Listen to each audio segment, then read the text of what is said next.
minutes. Crouching more comfortably in the bare tree branches, I rubbed my gloved hands together for warmth. "We've got the perimeter," I told Aaron. "No one will get past us, so the other guilds don't matter." He made a thoughtful noise. "It would be fun to show them how bad they are, though. Should we sneak in and check out the client's collection?" "Good idea," Ezra said. "We can take selfies inside the safe and post them on the job board in the morning." Aaron snorted so loudly he probably gave away his position. "I know you're kidding, but I'm honestly tempted." "Focus," I reprimanded, scanning from the north entrance to the south corner of the property. That bought me 3 minutes of silence before Aaron spoke again. "Did the job posting say anything about why the client needs extra security for 3 nights?" "No, but they're well-known artifact collectors." I adjusted my earpiece, wishing I could wear a hat, but I didn't want to impede my hearing. My ears were frozen. "I checked their job history. They hire security for these 3 days every year." "Really?" "Huh." Aaron was quiet for a moment. "That's strange. Why only 3 days a year?" The back of my neck prickled in warning. Several pairs of guards paced across the lawn, and more were positioned at the doors. All else was still and quiet. The property's lights glared, leaving bright spots in my vision as I pivoted silently on my branch. In the darkness beyond the perimeter wall, something was moving. "I may have an intruder." I breathed into my mic. "Stay in position. I'll check it out." Silence answered me. Aaron could be serious when needed. I slipped out of my tree and onto the wall.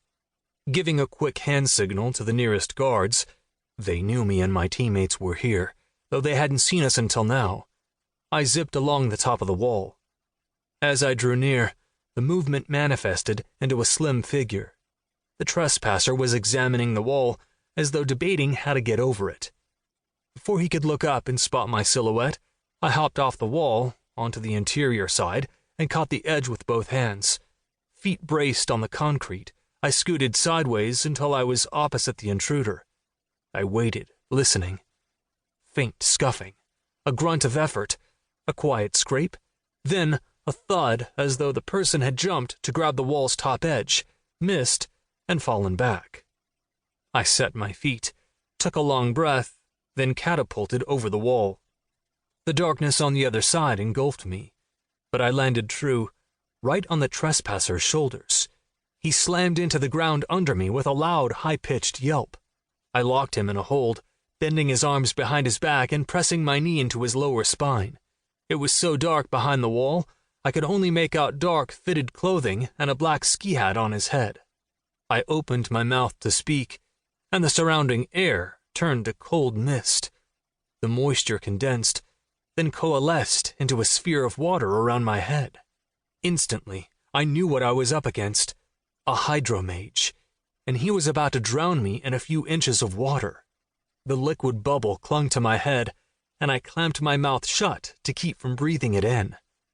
Pulling out a short, lethally sharp knife, I pressed it to the side of the trespasser's neck, hard enough for him to feel the blade. He went rigid under my knee. The water orb collapsed, and liquid dropped like an upended bucket, splashing off my shoulders and drenching us both. "Use magic again, and it'll be the last thing you do," I threatened. He gave a tiny nod that I felt more than saw. Pinching my knife against my palm, I grabbed his shoulders and flipped him over in a single rapid move. He gasped as I straddled his chest, his arms pinned under my knees, and pressed my blade against his exposed throat. I flicked on the light attached to my armored vest. A soft white glow bloomed, illuminating the face of the beautiful woman pinned under me. Chapter 2. Squinting painfully, she turned her head away from my light. Her skin was smooth russet, her cheeks tinted pink by the cold breeze, and a few strands of raven hair had escaped her hat to trail around her heart-shaped face. I allowed myself one startled blink, then refocused. My knife was still pressed under her chin, and a red scratch marked the side of her neck.